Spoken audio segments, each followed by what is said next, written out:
CM Revanth Reddy గురించి మాట్లాడే అర్హత మంత్రి రోజాకు లేదన్నారు బండ్ల గణేష్. రోజాను డైమండ్ రాణి అంటూ మండిపడ్డారు ఆయన. దీనికి కౌంటర్ ఇచ్చారు మంత్రి రోజా. బండ్ల గణేష్ ఎవరని ప్రశ్నించారు. 7 o'clock బ్లేడ్ తో గొంతు కోసుకుంటానన్నాడు. అతనేనా అని కామెంట్ చేశారు రోజా. రోజా డైమండ్ రాణి, ఆమె గురించి ఏం మాట్లాడతాం? ఆమెకు సీట్ వస్తుందో రాదో డౌటు. రోజా రేవంత్ రెడ్డి యాక్సిడెంటల్ సీఎం కాదు.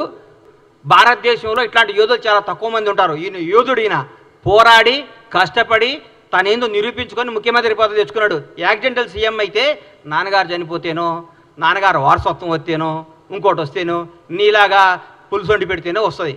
నువ్వు పులుసు వండి పెట్టావు కాబట్టి నువ్వు పులుసు పాపవు. నువ్వు వదిలేయి. నువ్వు రేపో మాపో మాజీ అవుతావు.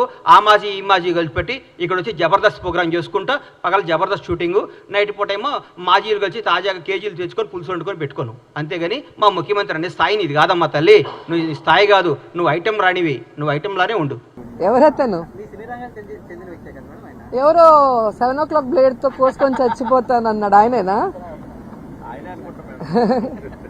ఏం చెప్తాం వాళ్ళ గురించి కానీ.